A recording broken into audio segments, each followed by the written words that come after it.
So, all right. So let's set the stage a little bit, so to speak here. Um, let's see, where the fuck were Gene's fucking comments here? Well, I didn't know Gene had a comment back. Well, I no, no, didn't no, no, read no, that. Yeah, I no. just read Ace's. Well, no, there was a Gene Simmons comment which kind of set the whole thing off. Like his So initial statement, you mean? yeah, yeah. So him and Paul were talking to Guitar World, and Simmons says he wasn't sure if he would invite Frehley or Peter Criss to go on the upcoming End of the Road tour. Like So, even for like one song or two songs or well, whatever. no. Here's the thing. So his quote is, "quote Ace and Peter have gotten 3 chances," said according to Blabbermouth. They were in and out of the band, fired 3 times for drugs, alcohol, bad behavior, being unprofessional. They weren't carrying their load. So the short answer to your question is, we'd love to have Ace and Peter join us here and there. If they don't, it's not going to be because of us, but they are never going to be in Kiss again. Hmm. So Kind of the same old tune about, like you said, they're drunks, they're unreliable kind of yeah, thing. this is on Rolling Stone, just so people can like read along if they wanted to. But the next paragraph regarding his last statement that they'd never be full members, Simmons added, "3 times is the charm. I promise I'll pull out. Doesn't work. It's the boy who cried wolf. Oh, I've been straight for a million years. Terrific. Have a good life. Would we welcome Ace or Peter to jump up on stage for a song or two? Of course. Could we depend on either Ace or Peter to do a full set night after night? Not on your fucking life." Hmm. So, yeah, so Frehley's fucking response, Which is um, epic. which is just like, Jesus Christ.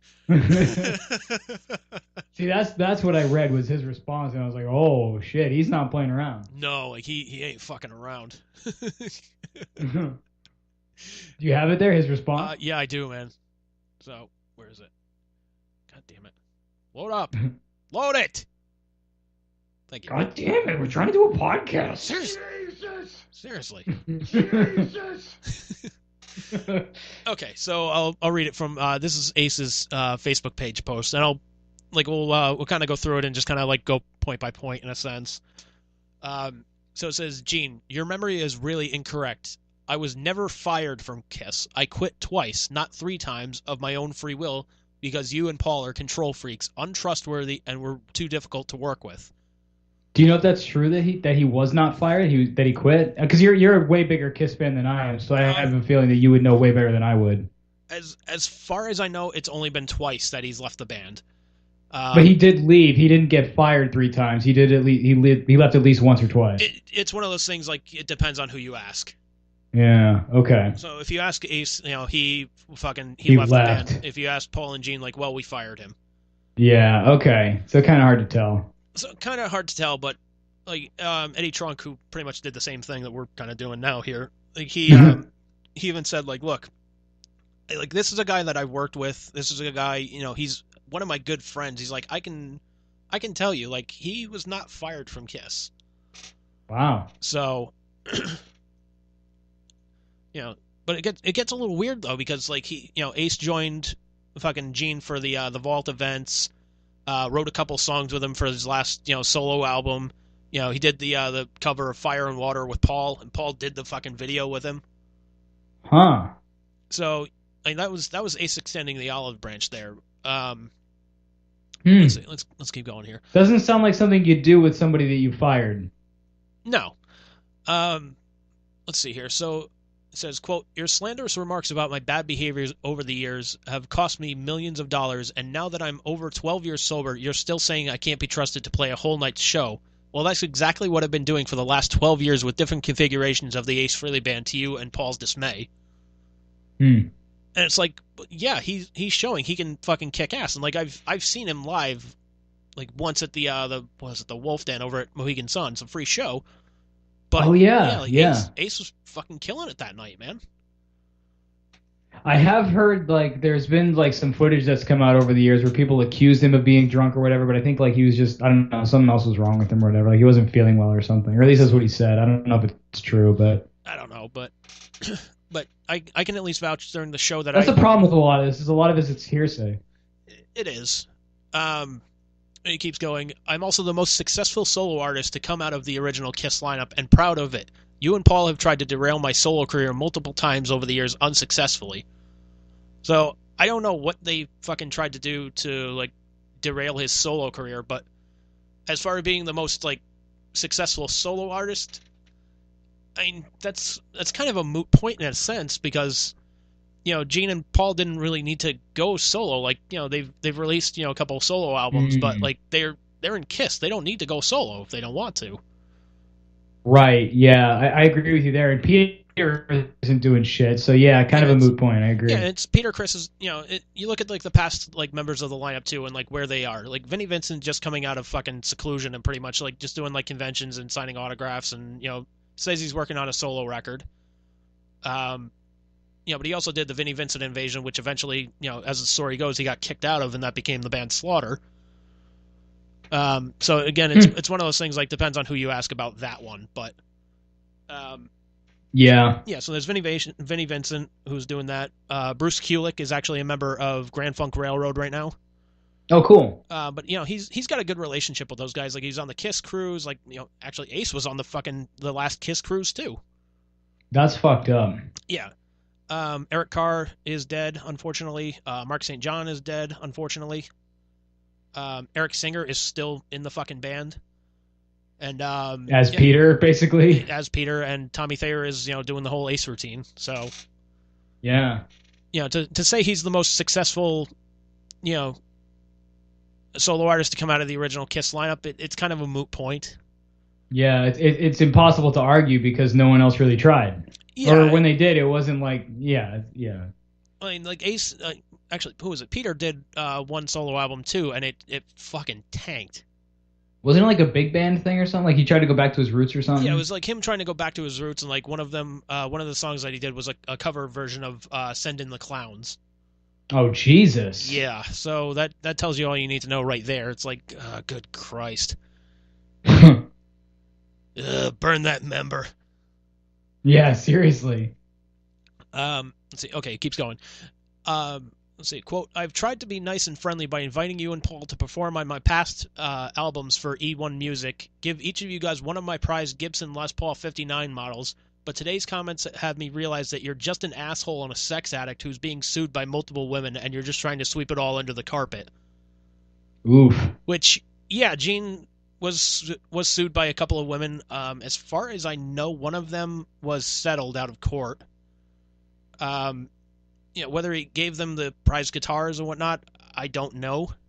Yeah, who knows really? But that looked to me like he was extending like the olive branch, like inviting him and Paul to perform on like past albums and what have you. Yeah. So, all right, so looks like we're good there and whatnot. Hang on a sec. Stop that there. There we go. God damn it. Load it. Okay. Quote, the icing on the cake was when you groped my wife and propositioned her in Los Angeles at the Capitol Records building behind my back when I was trying to help you out at one of your vault experiences, which I only found out about several weeks later. She was planning on pursuing a suit against you, but I told her to call it off.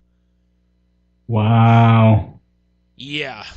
So. Yeah, that's the part that's like, oh shit. Yeah, so.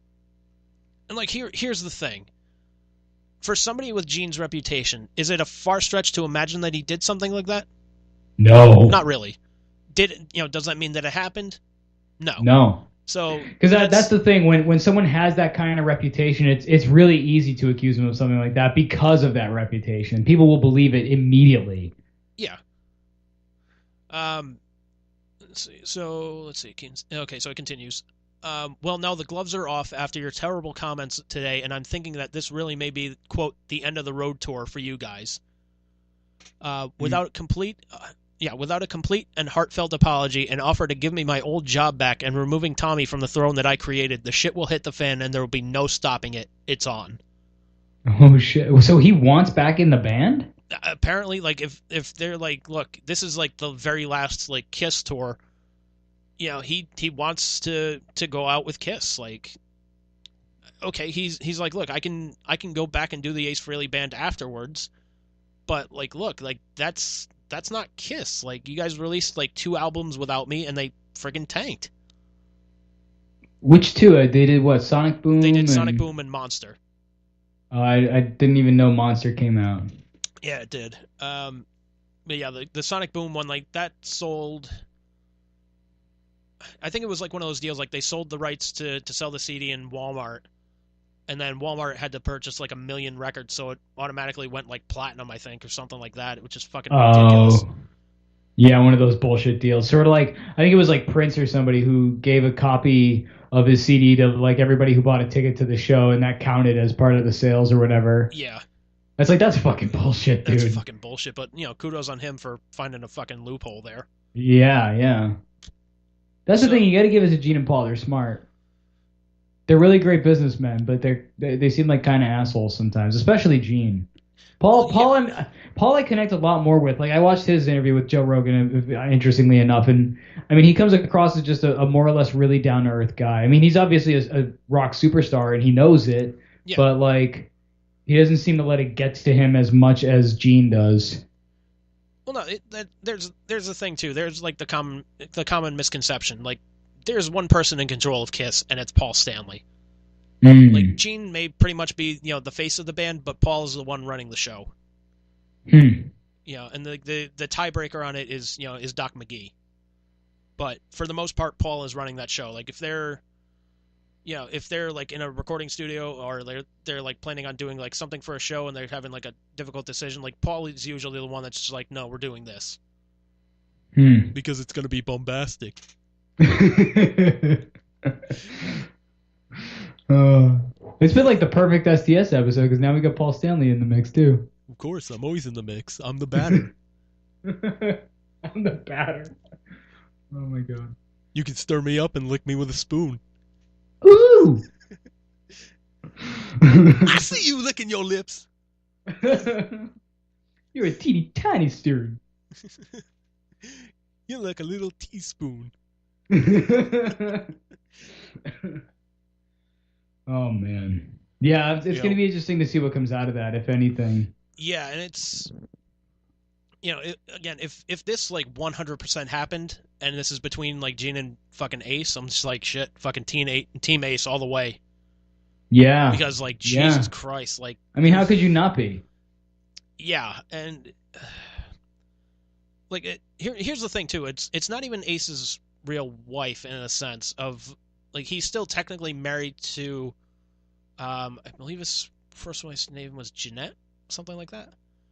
Really? Yeah, so technically they're still married, but she's, apparently the story is that she's been sick with some kind of illness, and he's like, look, she's already going through enough shit. She doesn't need to go through a divorce or anything like that. So he's just like, look, I'm helping her out, but I'm in this relationship with this woman that I call my wife. Interesting. Yeah. So, but yeah, like, if this really did happen, like, yeah, fucking Ace has every right to be fucking pissed. Definitely. Absolutely. I mean, like I said, it's kind of hard not to take his side if that's true. Yeah, and it's, and look, if this is going to be the last fucking, like, Kiss tour, then, I mean, Ace and Peter need to be a part of it. Like, if Peter just comes out and does fucking Beth because that's all he can fucking do, all right. Yeah, but I agree. He needs to be there in some capacity. I'm not even a Kiss, big Kiss fan, but I agree that the original lineup, especially because they're all still alive, and how often do you see that? Yeah, well, it's not only that, but like, look, if Peter can't fucking do the job and play the drums anymore, like to the extent that he needs to for a Kiss show, all right, fair enough, I got you. But have him come out and at least do something. Like, have him come out and do Beth. Have him come out and do. Have him just sing vocals on a song, like, just something. Like, have him do fucking, Baby Driver, or fucking, Hard Luck Woman, something like that. Yeah. Or even just, like, if he feels like he can't sing or whatever, just come out and say a quick hello and, like, give a little, like, a mini speech or something, like, in a break or something like that. Just something. Yeah, or just, like, end of the show. That way it's not, like, dragging the show. Like, they just come back from playing, like, Detroit Rock City. Yeah, and then just like, oh, by the way, Peter wants to say something. Yeah. And he's just like, I just want to come out here and say thank you guys because, because of you, Kiss has kept going, blah, blah, blah. It's like, no. Yeah, that would be cool. Because, I mean, even, like, think about, like, Roger Waters and David Gilmour, how much shit they went through. And then Roger Waters did his Wall tour, and he announced that for a surprise show, they didn't say when, but Gilmore was going to appear. And man, the place went, the